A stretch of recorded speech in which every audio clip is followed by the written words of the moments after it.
l'autre nouvelle de cette soirée noonu la àdduna tëddee bonne nouvelle ak mauvaise nouvelle ñoo ànd mu nekkoon beneen bi itam nouvelle boo xamante ne ni ñëpp a ngi ko doon xaar wala liste boo xamante ne ni ñëpp ñu ngi ko doon xaar. ginnaaw bi ñu falee kii di président Bassirou Diomaye Diakhar Faye ñu doon xaar liste gouvernement bi ñi ci am na tey ñaari fan ñu nommé plutôt ki nga xamante ne nii mooy premier ministre en la personne de Ousmane Sonko boobu ba léegi kon ñu doon xaar la liste du gouvernement après les consultations yemb na ba ñu partagé ko léegi nii mais bala ñoo dugg ci waxtaan bi peut-être pour ñi ko fekkewul woon ñu fàttali leen ñi nga xamante ne nii ñoo nekk ci gouvernement bi. Il s'agit de 25 ministres, notamment Yassine Fall, ministre de l'intégration africaine et des affaires étrangères, général Biram Diop, ministre des forces armées, Ousmane Diagne, ministre de la justice, garde des sceaux, général Jean-Baptiste Tine, ministre de l'Intérieur et de la Sécurité publique, Birame Souleye Diop, ministre de l'Énergie, du Pétrole et des Mines, Abdourahmane Sarr, ministre de l'Économie, du Plan et de la Coopération, Cheikh Diba, ministre des Finances et du Budget, Malick Ndiaye plutôt, ministre des Infrastructures, des Transports terrestres et aériens, Daouda Ngom, ministre de l'Environnement et de la transition écologique, Amadou Moustapha Ndiek Sarré, ministre de la formation professionnelle, porte-parole du gouvernement, Cheikh Tidiane Dièye, ministre de l'hydraulique et de l'assainissement,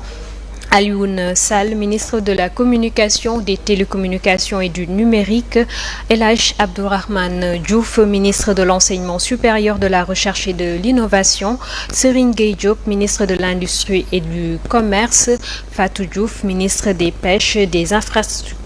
maritimes et portuaires, Maïmouna Dièye, ministre de la Famille et des Solidarités, Yankhoba Diémé,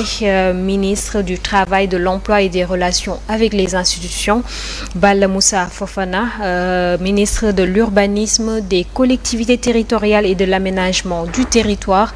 Moustapha Guirassy, ministre de l'Éducation nationale, Ibrahima Sy, ministre de la Santé et de l'Action sociale, Olivier Boucal, ministre de la Fonction publique et de la Réforme du service public, Khady Diène Gaye, ministre de la Jeunesse, des Sports et de la Culture,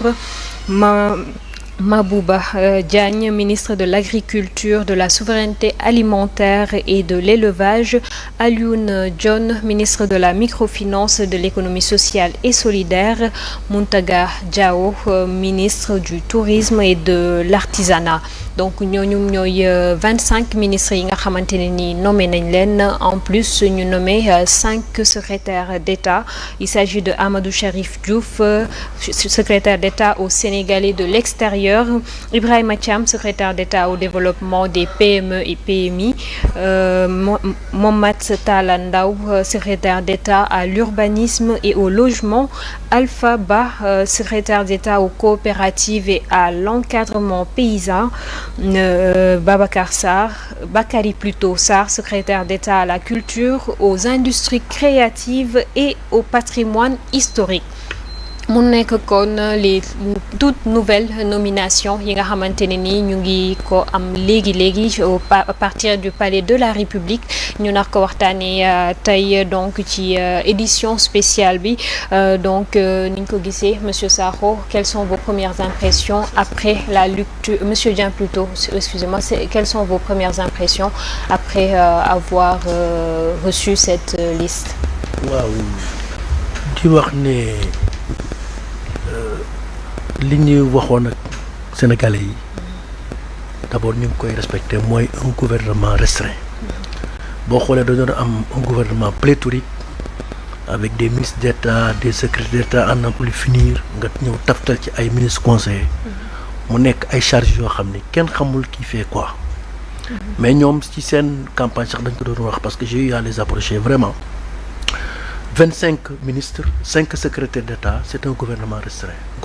Bien sûr que l'attente a été un peu longue, mais les Sénégalais ont été impatients. Mais dafa am loo xam ni booy wax tànn ñi jiite réew. il faut nga xoolaat ko te moom laa doon expliquer nit ñi. il faut nga xool ko xoolaat ko kii mooy kan kii yan compétence mais boo xoolee ñu ci bari sax technocrates yi ñoo ci ëpp te et tey Sénégal dañoo soxla ay technocrates yu diriger dëkk bi teg ko ci yoon léegi nag priorité la jeunesse parce que aujourd'hui kenn mënul wax développement d'un pays sans la jeunesse parce que tey boo xoolee jeunes yi ñu ngi dem Nicaragua ñu ngi dugg ci géej gi ngi def désespoir lañ am te dana gënoon métti tey jeunes yi li ñuy dund donc nga jël par exemple priorité du gouvernement teg ko la jeunesse taftal ci l'emploi de la jeunesse donc loolu am nañ ci yaakaar mu jël aussi parce que boo xoolee régime bi fi nekkoon li leen gën a daaneel mooy la cherté de la vie ñëpp di ko wax nee naa woon opposition contre Macky Sall du les partis politiques mais c'est la cherté de la vie chaque jour ngay gis ay flambée des prix doo ko mën a comprendre ils ont du mal à un certain moment à expliquer cette hausse des prix mais tey looloo ko daxal mu ne donc dinañ ci li ñu waxoon ak Sénégal dinañ ko def mooy la diminution par exemple des denrées mais justice mooy cëslaay lépp parce que aussi pays mënul développer sans la justice mais li ma ci gën a mooy l'intégration africaine boo xoolee ministre bi njëkk am mooy la femme là ministre de l'intégration africaine et des affaires étrangères aujourd'hui c'est l'ère des grands ensembles aucun pays pris isolément ne peut se développer on commence par l'Afrique parce que tey boo xoolee Afrique ay pôle géographique la xam nga il y a le nord il y a le sud il y a l'est il y a l'ouest il y a le centre donc intégration africaine dafa nekk nécessité boo xoolee tey boo demee États-Unis c'est le Mercosur c'est l'ALENA au nord boo demee Europe c'est l'Union européenne donc Sénégal ouverture d'abord sur l'Afrique entretenir des relations économiques avec les autres pays africains donc mais aussi am assise bonne gouvernance parce que li ñu ñee dañ ko defoon benn slogan gestion vertueuse gestion lii mais boo xoolee effectivement ils sont complètement passés à côté mais ñii boo xoolee loolu nañ def ci seen cœur priorité mais aussi la gestion des ressources naturelles ñu am ci yaakaar mais li ñu gën a li mu ci gën a premier ministre li mu ci gën a insister mooy cumul des mandats nee na jox nañ 1 mois